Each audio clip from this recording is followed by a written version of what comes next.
त्यामध्ये चुकीचं करू नका. कुठंतरी काहीतरी विकृती म्हणून चोरायचं, तोडायचं, नट काढून न्यायचे हे होऊन देऊ नका. मी आता त्याच्याकरता जास्त CCTV कॅमेऱ्याची ऑर्डर केलेली आहे. ट्रॅफिकचा प्रश्न आपल्याकडे गहन आहे, तो पण आपल्याला टप्प्याटप्प्याने सोडवायचा आहे. काही अजून रस्ते आपल्याला चांगल्या पद्धतीनं रुंद आणि प्रशस्त हे त्या बाबतीमध्ये करायचे. बाबूजी नाईकवाड्याचं सुशोभीकरण हे आता अंतिम टप्प्यामध्ये, साधारण जानेवारी-फेब्रुवारीपर्यंत ते पूर्ण होईल. कधीतरी चक्कर मारा की काय तिथं काम चाललेलं आहे. वसंतराव पवार नाट्यगृह त्याचं काम आता अंतिम टप्प्यामध्ये आलेलं आहे. इंदापूर चौक शॉपिंग कॉम्प्लेक्स बांधणं हा जवळपास 500 कोटी रुपयाचा प्रकल्प, हा देखील काम गतीनं आपण करतोय. ते झालं की ते सगळे पुढचे जे शॉप्स आहेत ते आतमध्ये जाणार आहे आणि तो रस्ता रुंद होणार आहे. त्यामध्ये आपल्याला गणेश मार्केटच्या समोर पण नंतर व्यवस्थित डिवायडर टाकून तिथल्याही लोकांना पर्यायी व्यवस्था करून काय करतात लोक, आपण रुंद केलं ना तिथंच गाळा लावतात, तिथंच काहीतरी आता ते बारका हत्ती आणतात. बारका हत्ती म्हणजे ते टेम्पो, आणि ते तिथं लावतात आणि लगेच त्यांचा धंदा सुरू. अरे बाबांनो, हे सगळं करताना तुम्ही पण ट्रॅफिकचा विचार केला पाहिजे, बकालपणा होऊन दिला नाही पाहिजे. चुकीचं कोणी वागत असेल तर ते त्या ठिकाणी सांगितलं पाहिजे. परवा असंच मी जाताना जळोचीमध्ये एकाने असं काय शायनिंगनी गाडी मारली, मलाच त्यांनी कट मारला. मी गाडी, त्यांनी कट मारल्यावर माझं सटकलं. मी माझ्या ड्रायव्हरला म्हणलं चल ह्याच्या मागे, पण तो बोळीत शिरला. मी पोलिसांना सांगितलं आता याला शोधून आणा. पोलिसांनी आज मला तिथं त्याला दाखवला, त्याच्याकडे लायसन नाही, काही नाही. म्हटलं का रे बाळ, कशा करता तू असं वागतो, तुझी चूक होती का होती, का नाही थांबला. मी घाबरलो, तुम्ही मला पकडून पोलीस मला नेतील म्हणून. ही जी काही पद्धत आहे, अजूनही काही मुलं बारामतीमध्ये कुठंतरी मोटरसायकल, कुठं ते काय ते सायलेन्सर मध्ये पोलिसांनी पकडलं. मी पोलिसांना पण सांगतो, तेही ऐकत असतील, त्यांना माझी विनंती आहे, तो कुणाचाही माझ्या जवळचा असो लांबचा असो, तो बारामतीकर असेल किंवा बारामती शहरामध्ये तो नियमाच्या पेक्षा चुकीचं वागत असेल तर त्याला पकडायचं आणि रीतसर जी कार्यवाही असेल ती करायची, त्याला सोडायचं नाही. आणि त्याचे सतत असे प्रकार, त्याची प्रवृत्तीच ती असेल तर 3-4दा खटले भरायचे आणि नंतर पहिल्यांदा तडीपार करायचा. आणि तडीपार करून देखील नाही ऐकलं तर मकोका लावायचा. त्याला पुढच्या 4 पिढ्याच आठवल्या पाहिजे.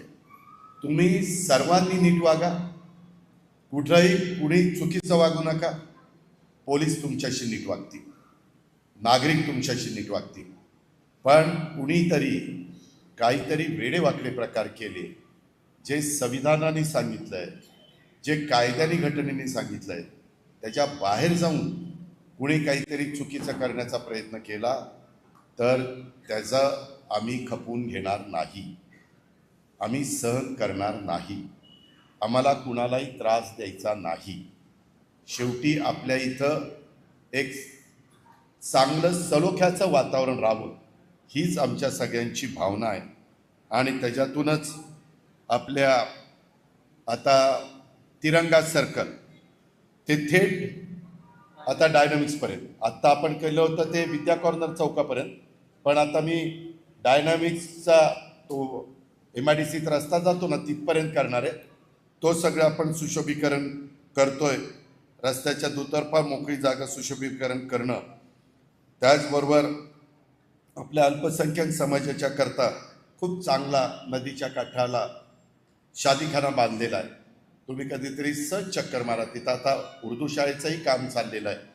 त्याचबरोबर बारामती शहराच्या करता मी मगाशी सांगितलं तसं 1 ते 1.5 मेगावॅट सौर प्रकल्प राबवणं, त्याकरता पण निधी दिला आहे. आता तो अजून थोडा मोठा, उद्याची काही वर्ष तरी आपल्याला त्याच्यातनं ती वीज मिळावी अशी जरा व्यवस्था आपण करू. आणि आंतरराष्ट्रीय दर्जाचा जलतरण तलाव हा आपण करतोय. नवीन क्रीडा संकुल पण आपण करतोय.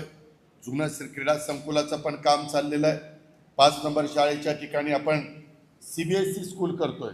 आपल्या नगरपालिकेचं CBSE स्कूल माझ्या गोरगरिबांच्या मुलांना इंग्रजी माध्यमाचं शिक्षण देण्याच्या करता मी एक एजन्सी बघितलेली आहे. काही NGOज ते म्हणले दादा आम्हाला आमच्या रिक्वायरमेंटप्रमाणे तुम्ही बांधून द्या, आम्ही त्याचं बाकीचं सगळी जबाबदारी उचलतोय. आता बरेच जण CSRचा निधी आपल्याला देतात, वेगवेगळी लोक पुढे येत आहेत. आपलं कॅन्सर हॉस्पिटलच्या करता देखील आम्ही गतीनं पुढं चाललेलो आहे. आपलं पशुवैद्यकीय कॉलेज देखील आपण जे करतोय त्याही करता फार गतीनं काम चाललेलं आहे. त्याच्या संदर्भातले पण GR मी पाठवत असतो, पत्रकार मित्रांना पण कळत असतील. माझ्या मंजुऱ्या झाल्या की मी इकडं पाठवतो की बाबा बारामतीकरांना कळू द्या की कुठल्याचा GR झाला, काय झालं. लवकरच आपल्याला जानेवारीमध्ये ह्या सगळ्या निवडणुका संपल्यानंतर आपलं बारामतीचं आयुर्वेदिक कॉलेज ते आता लवकरच सुरू करायचं आहे. त्याच्यातनं मेडदंतिकला परिसराचा सगळ्यात चेहरामोहरा बदलला जाणार आहे. ह्या अशा खूप गोष्टी करायच्या, पण या केव्हा होतील? उद्याच्या काळामध्ये बारामती आणि माळेगावच्या नगरपंचायत आणि नगरपालिका या निवडणुकीमध्ये तुम्ही माझ्या विचारांच्या नगरसेवक नगरसेविकांना निवडून दिलं पाहिजे, तर ही कामं चालू राहतील, तर ही गती चालू राहील. कारण उद्याच्याला ठराव करताना मी पिंपरी चिंचवड का बदललं? स्टँडिंग कमिटी, महापौर, उपमहापौर, सभागृह नेता सगळे